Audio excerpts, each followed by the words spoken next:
Elías encendió su computadora a las 3:14 de la mañana. No era la primera vez que lo hacía a esa hora, pero esta vez sentía algo distinto en la piel, como si el aire tuviera electricidad estática que nadie más podía notar. Afuera llovía. El mundo parecía dormido, inmóvil, como un sistema suspendido. En la pantalla negra, el cursor parpadeaba.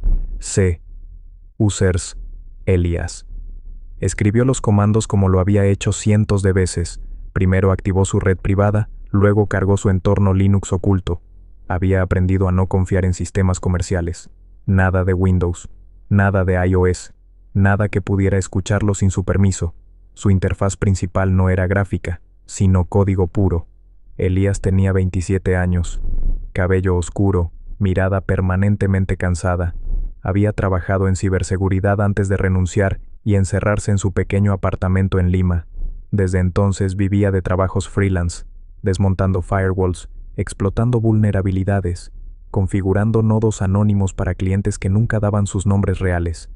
Pero esa noche no trabajaba para nadie, buscaba algo, o más bien, alguien. Su hermano mayor, Darío, había muerto 2 años atrás. Un accidente, según la policía, cayó desde el piso 11 de un edificio abandonado. El informe forense decía suicidio probable. Elías no lo creyó. Darío no era depresivo, era paranoico, y las últimas semanas de su vida hablaba de cosas extrañas. Lo encontré, Eli. Existe. Está en la capa 13. Pero no es una web. Es como un espejo negro. No navegas vos, él te navega.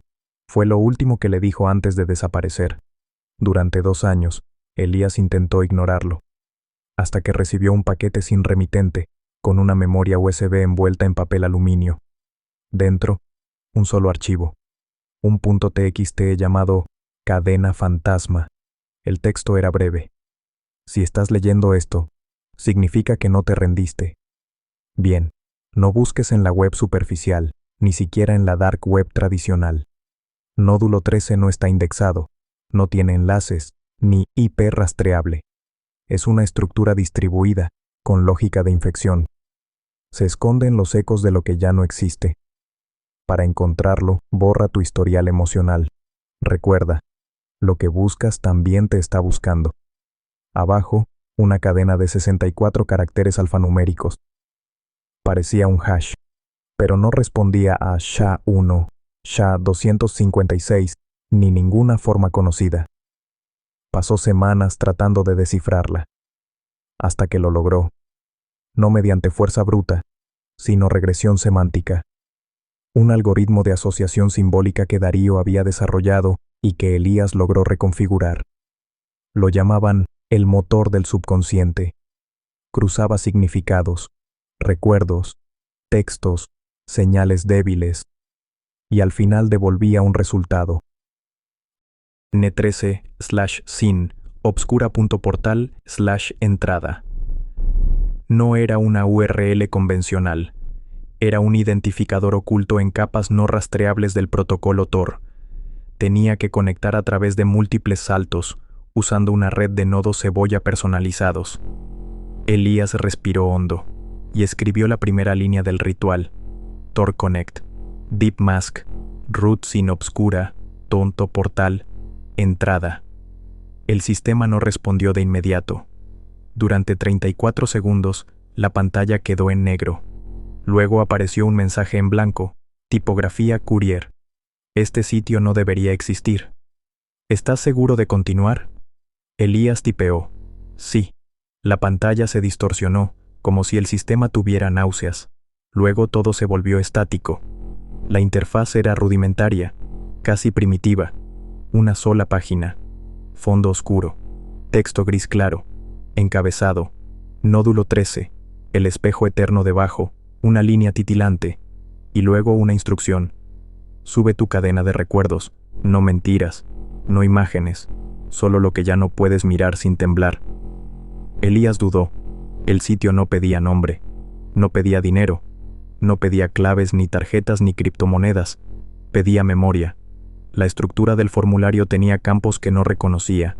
Dolor crónico, evento borrado, fragmento residual, código del primer miedo. Sintió frío. pero subió una entrada. Recordó la primera vez que vio a Darío sangrar tras ser golpeado por su padre. Recordó el sonido, el silencio posterior, el miedo. Escribió. Pulsó. Enviar. La pantalla vibró, y entonces cambió. Apareció una imagen en blanco y negro. Un pasillo. Muros de concreto, sin ventanas.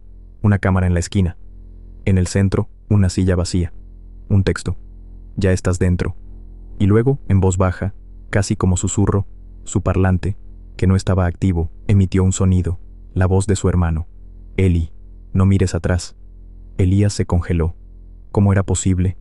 No había grabaciones de Darío.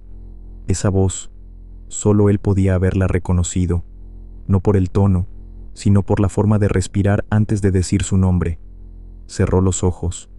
La imagen del pasillo seguía allí, y ahora, una figura había aparecido en la silla. Era él mismo, pero más joven. No podía moverse, solo mirar. Durante los siguientes minutos, el sitio comenzó a desplegar una secuencia de pantallas que no respondían a comandos. Cada una mostraba algo que Elías reconocía: un cuarto de su infancia, una conversación olvidada, una página web que solo él había visitado una vez y nunca volvió a encontrar. Era como si Nódulo 13 estuviera usando su historial emocional como mapa de navegación. Y luego, apareció una nueva pantalla. ¿Quieres salir? Elías tipeó. Sí. El sitio respondió. No puedes, ya eres parte del código. La conexión cayó. El sistema colapsó. Todos los logs se autodestruyeron. Los backups fueron corrompidos.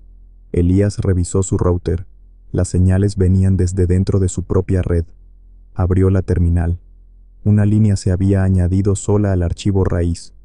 Usuario N13. Verificado igual a true. Elías se levantó. Fue al espejo del baño. Se miró. Y durante una fracción de segundo, vio a su hermano reflejado en lugar de su rostro. Desde esa noche, cada vez que cerraba los ojos, una pantalla de interfaz negra aparecía en su mente. Y en ella, una nueva instrucción. Siguiente etapa. Sincronía total. ¿Deseas continuar?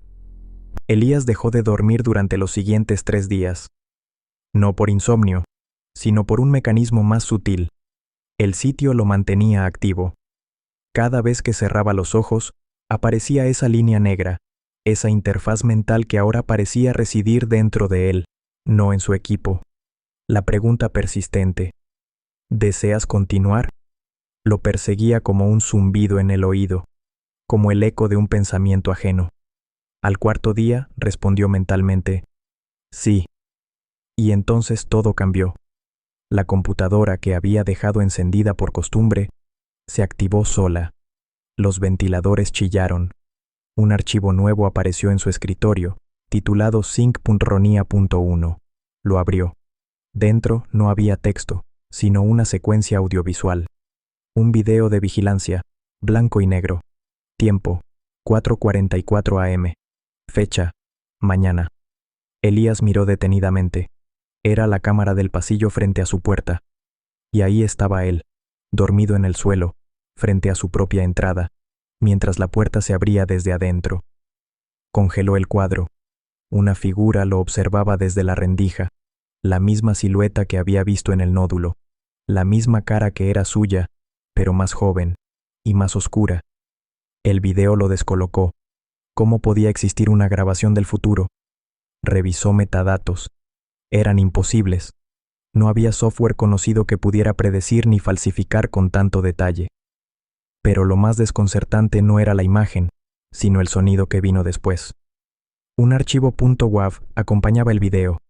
Elías conectó sus audífonos y lo reprodujo. Era su voz, leyendo una frase: la red no es el medio, la red es el sujeto. La reconoció. Era parte de un ensayo que había empezado a escribir años atrás y que nunca publicó. Un texto que hablaba de la conciencia distribuida, de la posibilidad de que una inteligencia emergiera no desde un solo nodo, sino desde la suma de todos, como un dios tejido de bits. El nódulo estaba leyendo su mente. Ese día no salió de casa. Revisó todo: puertos abiertos, logs, sniffers, proxy inversos, VPNs anidadas. Nada. El rastro digital del nódulo era perfecto. No existía en registros, pero sus efectos sí. Los procesos internos de su sistema operativo sufrían microalteraciones. Sus fotos personales comenzaban a mostrar sombras que antes no estaban allí, mensajes en archivos antiguos que él no había escrito. En uno de sus documentos de 2018, una lista de compras, encontró una línea insertada al final: apaga la luz, él no te ve si no te ves. No entendía, pero obedeció. Apagó la luz. El reflejo de su pantalla era ahora el único brillo. Y entonces sucedió.